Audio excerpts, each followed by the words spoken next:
Avery, you had the Nets to 17 points in the fourth quarter. Did you feel like there was a noticeable shift in defense, and was something not there early on that you guys had to pick up later? I did. I feel like our sense of urgency wasn't there from the beginning of the game. Even though the game was close, I feel like we tried to turn it on a little too late. We weren't getting consistent stops, and credit to those guys. I feel like they attacked us at the beginning of the game.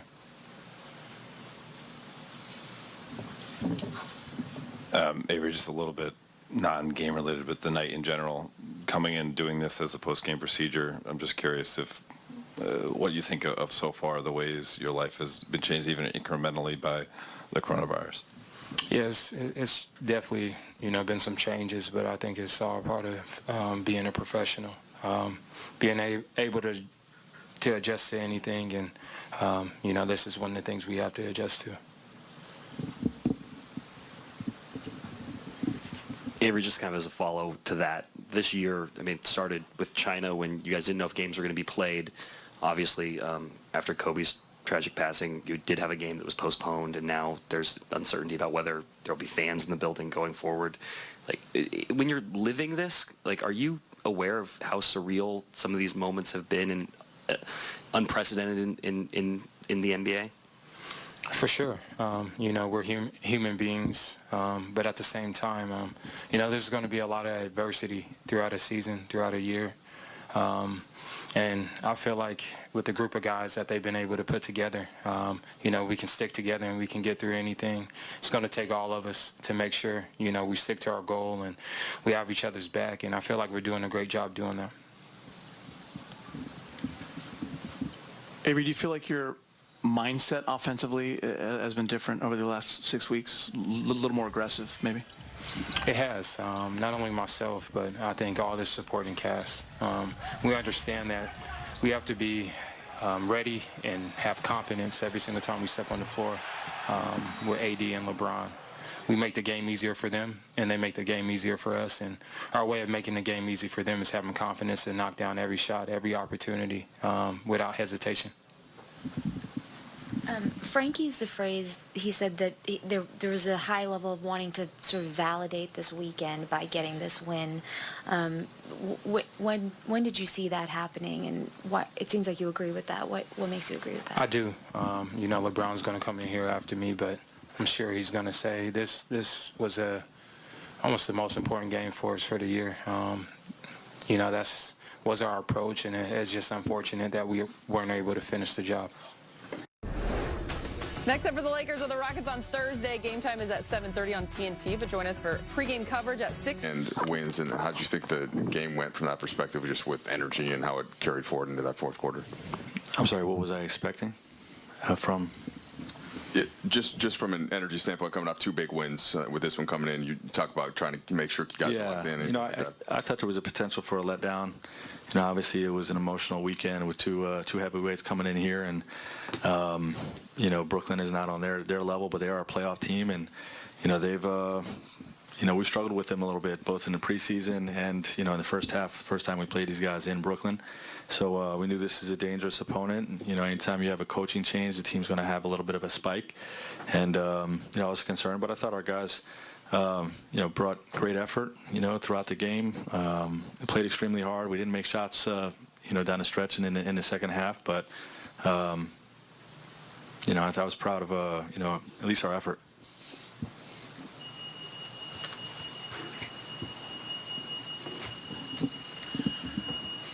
Coach, you guys have relied so much on that defense. Is that what you wanted to see in that fourth quarter? You only gave up 17 points. It was just more the offense down the stretch that kind of wasn't able to get you the win? Yeah, we competed at a high level, and credit to Nets. They made a lot of tough shots, guarded shots with a hand in their face. They competed in particular in the first half for loose balls and on the glass.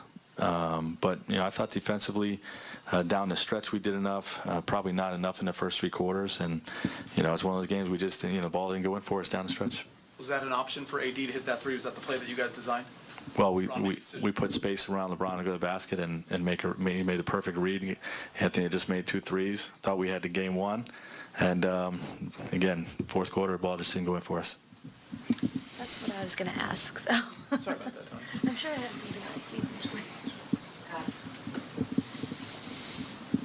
Frank, when you look at the 14 offensive rebounds by Brooklyn, how much was Dwight's absence missed in this game? Yeah, I think it was some, but I mean, we had plenty to get the job done. You know, obviously Dwight's one of our better defensive rebounders, so you know, he probably could have helped some there. But the guys on the floor got to do the job, so you know, we can't look for any excuses. Can you share what is going on with Dwight and when did that come up? Yeah, I know he just last night came down with a stomach bug. You know, throwing up and stuff. You mentioned just that you thought the effort was good. How easy is it to tell in real time as a coach the difference between sort of effort and execution? Because sometimes bad execution looks like, you know. Well, again, you got to look at the tape. I mean, I just felt like our guys were trying. You know, they were competing. And, you know, there's within every game, you know, it's not a yes or no. It's not always black or white. There's possessions where, you know, we could have fought harder or executed better. And, you know, but I just thought, you know, our intent, you know, our desire to win this game and to validate our weekend and was at a high level. We just fell short. Frank, LeBron was listed as questionable yesterday with the left groin. How do you think he came through today, and what allowed him to go today, considering that? Well, he just, you know, he had some soreness after the game the other night, so, you know, we're going to be cautious with it. Big picture mindset, but he came in this morning and felt ready to go, so we rolled with it.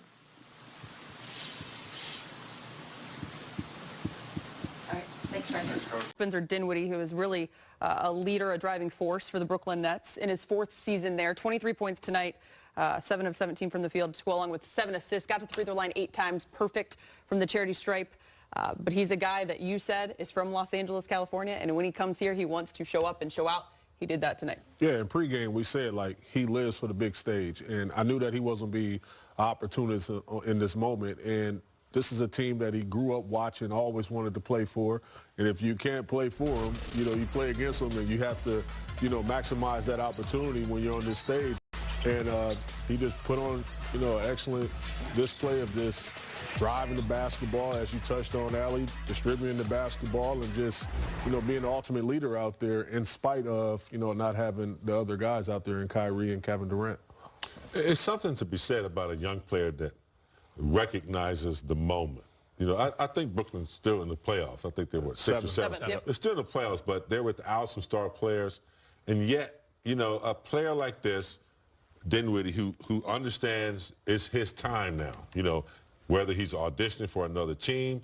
But you don't get that platform that often where you get to really explode and play. So to be able to recognize that, that's huge. And then to be able to go out, because people remember this. They remember, you know, when Kevin Durant was out and Irving was out, and they remember who stepped up and who played well, and other teams are watching too. So I just love young players who recognize the moment and they step out there and take advantage of it. Yeah, sometimes, remember that game where LeBron said you got to take your hat off to the opponent? That's what we have to do tonight.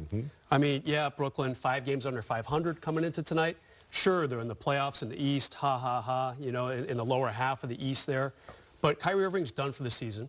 We all knew Kevin Durant was never going to play this season. They just had a coaching change a week or 2 ago. And yet still, there's enough athletes on that team, especially that backcourt.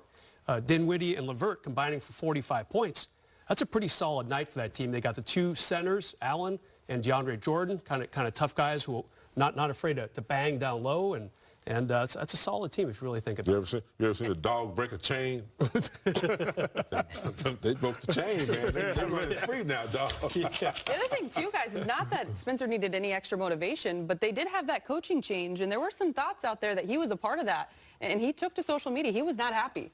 You know, he is a Brooklyn guy. Each and every year he has given more and more of himself, and you tend to see nights like this, guys do what they're supposed to do. Yeah, he was huge on the Kyrie recruiting and all the other guys. So to see that happen and see him take to social media, he really was disturbed by the comments of the perception of what people was thinking. Yeah. Let's go back to Staples Center. Avery Bradley is speaking with Mike. Hey, Avery, you had the Nets to 17 points in the 4th quarter. Did you feel like there was a noticeable shift in defense, and was something not there early on that you guys had to pick up later? I did. I feel like our sense of urgency wasn't there from the beginning of the game. even though the game was close, I feel like we tried to turn it on a little too late. We weren't getting consistent stops, and credit to those guys. I feel like they attacked us at the beginning of the game.